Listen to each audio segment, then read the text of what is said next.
Welcome to Stealth Tech News. Don't forget to like and subscribe. Today we will be talking about Russia's new combat rifle.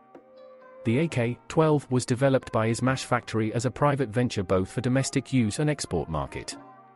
This weapon was designed to replace the AK-74M, which is still a standard-issue infantry rifle in service with the Russian military. A prototype of the AK-12 was first revealed in 2012. Though since its introduction the initial prototype was heavily modified and simplified. The AK-12 was strongly criticized by the Russian media as being not as cutting-edge weapon, as some contemporary assault rifle designs proposed by other Russian manufacturers. Nevertheless, in 2018 the AK-12 was adopted by the Russian army. Its production commenced during the same year. By 2019 this weapon was produced in large numbers. On the export market it is being offered as a successor to the AK-100 series. It has been exported to some countries, including Qatar. The main goal developing the AK-12 was to improve tactical flexibility and ergonomics of the previous weapons. Poor balance and ergonomics were the main drawbacks of the AK-74M. Even though the AK-12 resembles previous AK-100 series weapons, and uses similar operating principle, this weapon has been redesigned in many ways. Though it is likely that numerous tweaks and modifications, as well as introduction of small and fiddly parts will negatively affect legendary reliability of AK series weapons. Also, the new AK-12 is more troublesome to field strip for cleaning. The AK-12 is a gas-operated, selective fire weapon. It is based around the traditional Kalashnikov design.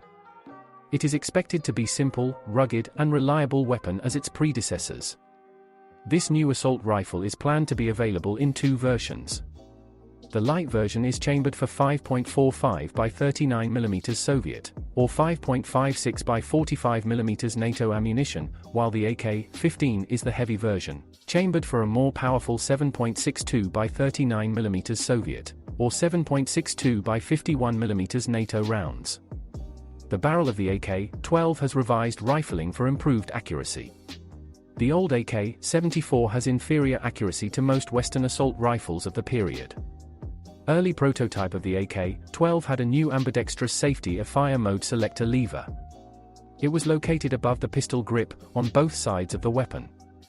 It had 4 positions for safe, semi-auto, 3-round burst, and full auto.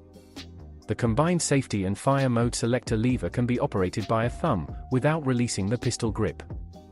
It was a huge improvement over the traditional AK-style fire mode selector, which is awkward to use. Prototype also had a revised charging handle that could be installed on either side of the weapon.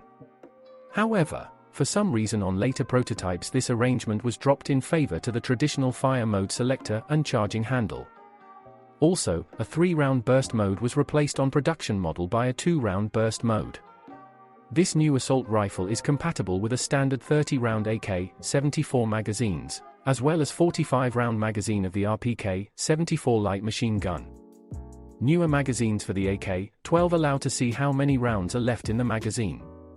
This weapon can also use newly developed 60-round box magazine.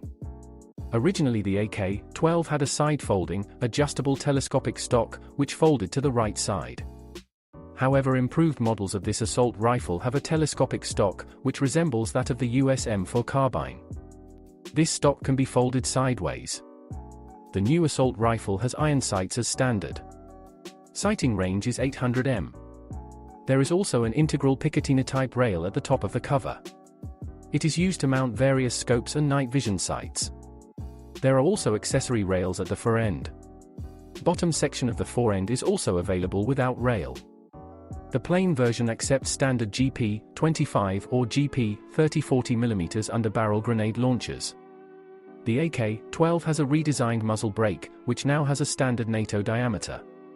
This improvement allows launching rifle grenades. The new muzzle brake also reduces recoil and flash during firing. The muzzle brake can be easily removed and replaced with a sound suppressor. Thank you for listening to Flight Tech News. Don't forget to like and subscribe.